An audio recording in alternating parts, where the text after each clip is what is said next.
ગરમીના 45 ડિગ્રી તાપમાનમાં પણ જો કોઈ જગ્યા એવી હોય જ્યાં તમે નીચે ઉતરો અને અચાનક ઠંડકનો અહેસાસ થાય તો એ છે અમદાવાદ નજીક આવેલી અડાલજની વાવ।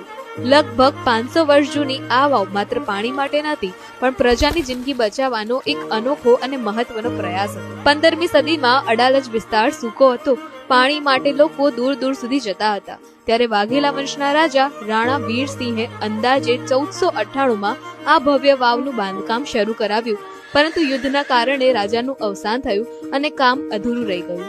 ત્યારબાદ રાણી રૂડાબાઈએ આ સપનું પૂરું કરાવ્યું। 1499માં વાવ તૈયાર થઈ। કહેવાય છે કે તે સમયમાં 5 લાખથી વધુ ટંકાનો ખર્ચ થયો હતો, જે ખૂબ જ મોટી રકમ હતી। આ વાવ 5 માળ ઊંડી છે અને લગભગ 75 મીટર લાંબી છે। અંદર જતા જ તાપમાન 5 થી 6 ડિગ્રી જેટલું ઓછું લાગે છે। કુલ 300 થી વધુ કોતરાયેલા પિલ્લર્સ છે અહીંયા, અને ખાસ વાત છે કે નાના હાથીઓની કોતરણી અને દરેક હાથી અલગ અલગ ડિઝાઇનમાં। દિવાલો પર નૃત્ય, સંગીત અને મહિલાઓના દૈનિક જીવનના દ્રશ્યો કોતરાયેલા છે। અમૃતકુંભ, કલ્પવૃક્ષ અને નવગ્રહોની આકૃતિઓ તેને ધાર્મિક અને સાંસ્કૃતિક મહત્વ આપે છે। આ વાવ તે સમયમાં વેપારીઓ અને મુસાફરો માટે આરામ માટેનું સ્થાન હતી।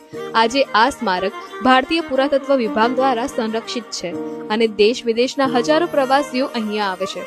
ઉપરથી સામાન્ય લાગતી આ જગ્યા જેમ જેમ નીચે ઉતરો તેમ તેનો ઇતિહાસ અને સુંદરતા ઊંડા બનતા જાય છે।